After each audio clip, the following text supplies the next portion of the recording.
In this video, I'm going to show you how you can easily restore WhatsApp backup in new phone.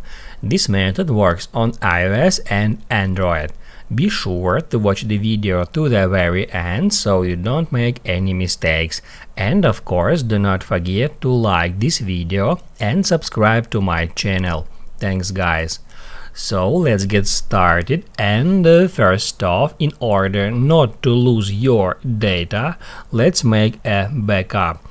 I'm gonna enter WhatsApp settings, then chats, chat backup, and then I'll tap Add Backup now. After the backup is done, we can close WhatsApp app and we can now take our new device, or I can just remove WhatsApp from my current device, just like that, just to demonstrate you how to restore backup.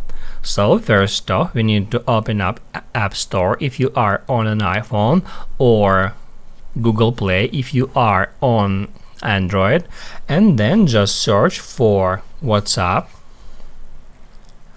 After that, download it on your device.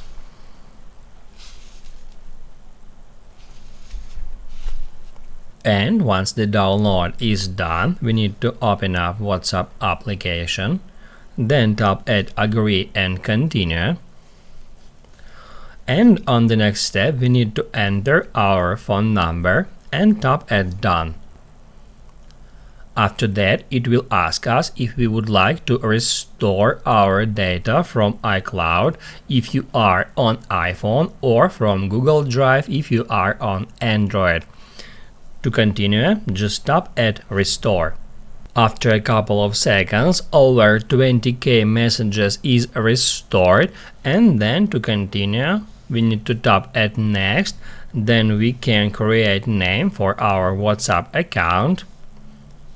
And now it says restoring media. So now you can already use your WhatsApp. You can get into a conversation and then just send a message. WhatsApp will restore your media automatically in the background.